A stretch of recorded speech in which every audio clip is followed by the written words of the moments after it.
everyone. This is Vijay Vandita. I am studying in Sri Venkateshwara College of Engineering. I am from third SEM from the branch Computer Science and Engineering in specialization Data Science. Today I am here to discuss about the subject Digital Designing and Computer Organization. Today's topic will be about different generation in computer with different types of processors.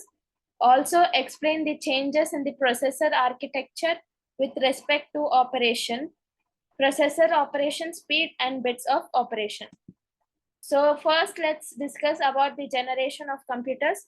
As we all know, there are 5 different types of generation of computers. Let's discuss each in detail. Let's first discuss about the first generation of computers. The first generation used vacuum tube technology and were built within 1946 and 1959. Vacuum tubes were expensive and produced a lot of heat, which made these computers very expensive and only affordable to large organizations. Machine language was the programming language used for these computers, and they could not multitask. So in the first generation of computers, they were built using vacuum tubes. They were not able to do multitasking. They were not affordable to large organizations.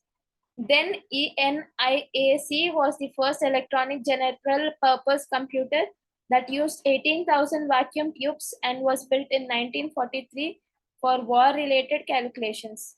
Examples of first generation includes EDVAC, IBM 650, IBM 701, MasterChef Mark 1, Mark 2, etc. These are the examples of first generation computers. Let's see the major advantages and disadvantages of first generation computers.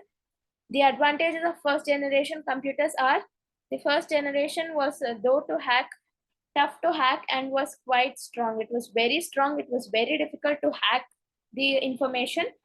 The first generation could perform calculations quickly in just 1,000 of a second. 1,000 of a second, it was able to perform the task.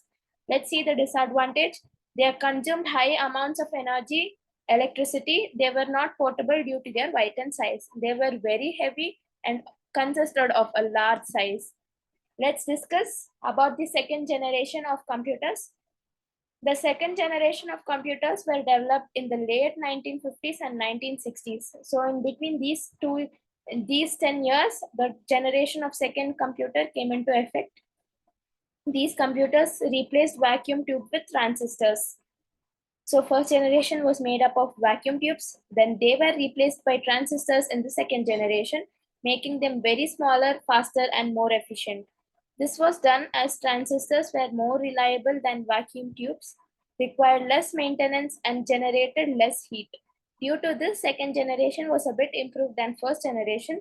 Second generation computers were smaller, more portable, making them accessible to a wider audience.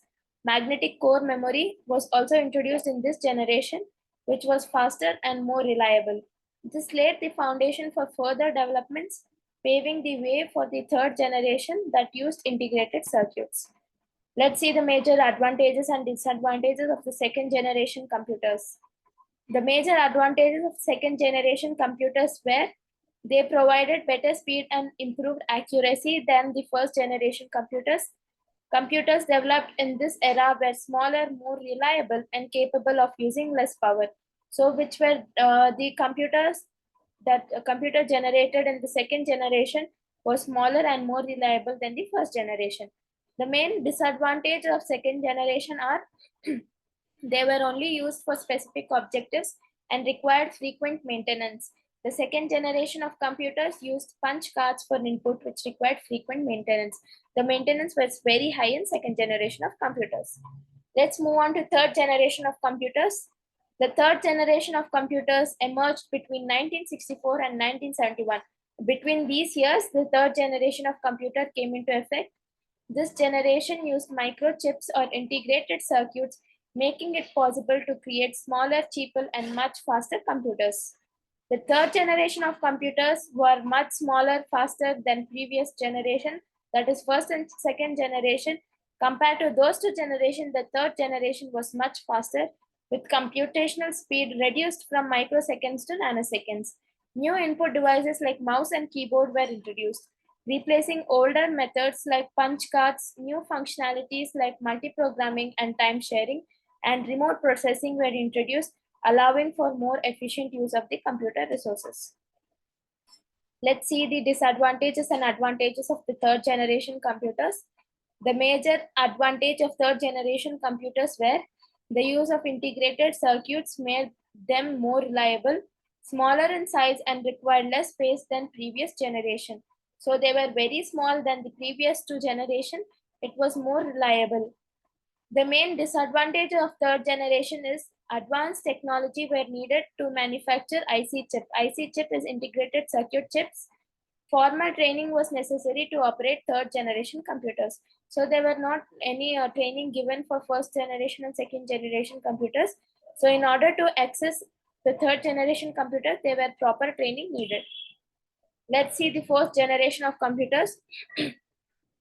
Four generations of computer were developed in the year 1972 after the third generation that used the microprocessors. There were very large-scale integrated circuits which contained about 5,000 transistors capable of performing complex activities and computations. So in fourth generation, we used very large-scale integrated circuits. Fourth generation computers were more adaptable and hence primary storage capacity were more faster and more reliable than previous generation and were also portable, small and required less electricity. Intel was the first company to develop a microprocessor used in fourth generation of computers. So Intel was the first company to develop a microprocessor in the fourth generation of computers.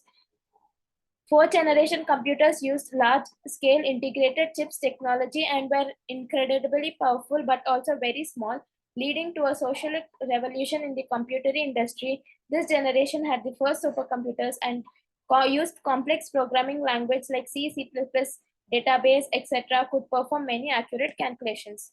Let's see the major advantages and disadvantages of fourth generation computers. The main advantage of fourth generation computers were fourth generation computers were small and more dependable. GUI, that is graphical user interface technology, was used in this generation to perform better graphic designs. The major disadvantages of fourth generations are they were complex, they use complex VLSI chips, and VLSI chips manufacturing requires advanced technology. To build these computers, integrated chips were required, and to develop those, cutting edge technology was needed. Let's see the fifth generation of computers. The fifth generation of computers emerged after the fourth generation and is still being developed. Computers of fifth generation use artificial intelligence to perform various tasks. The computers use programming languages such as Python, R, C hash, Java, etc. as input methods. The fifth generation computers employ ULSI technology, that is ultra scale, large scale integration, parallel processing, and AI to perform specific computations and develop AI software. They can perform intricate tasks such as image recognition, human speech interruption, natural language understanding, etc. Examples of fifth generation includes laptops, desktops, notebooks, Chromebooks, etc. Let's see the advantages and disadvantages. The major advantages are these computers are lightweight and easy to move around. They are easy to repair and parallel processing technology has improved in these computers. The two disadvantages are using it for spy on people, fear of unemployment due to AI replacing jobs. Hope you have understood the entire generation of computers. Thanks for watching. Please do share, like, and subscribe my channel.